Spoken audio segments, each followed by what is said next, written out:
দৃষ্টিভঙ্গি থেকে আমি পাপিয়া এই মুহূর্তে রয়েছি চায়না টাউন অঞ্চলে। আমরা সকলেই জানি এখানে অনেক চীনা সম্প্রদায়ের মানুষজন বসবাস করেন। এই এরিয়ায় হঠাৎ করে দেখা যাচ্ছে চীনা ভাষা অনেক কিছু লেখা রয়েছে। খুব স্বাভাবিকভাবেই আমি তো বুঝতে পারছি না, কারণ এই ভাষাটা আমার জানা নেই। তাই এখানকারই লোকেদের থেকে জেনে নেবো দেয়ালে কি লেখা রয়েছে।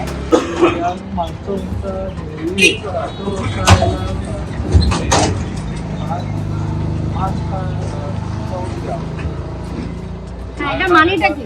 মানেটা লক্ষ্মীর ভান্ডার, এটা লেখা আছে চাইনিজে, এটা আমি চাইনিজে আমি অত্যন্ত গরিব তো তার মানে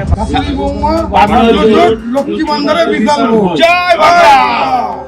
ক্যামেরা পীযুষ পাত্রের সঙ্গে আমি পাপিয়া নিচ্ছি আজকের মতো বিদায়। দেখা হবে আবার অন্য কোথাও। ভালো থাকবেন, দৃষ্টিভঙ্গিকে সাথে রাখবেন।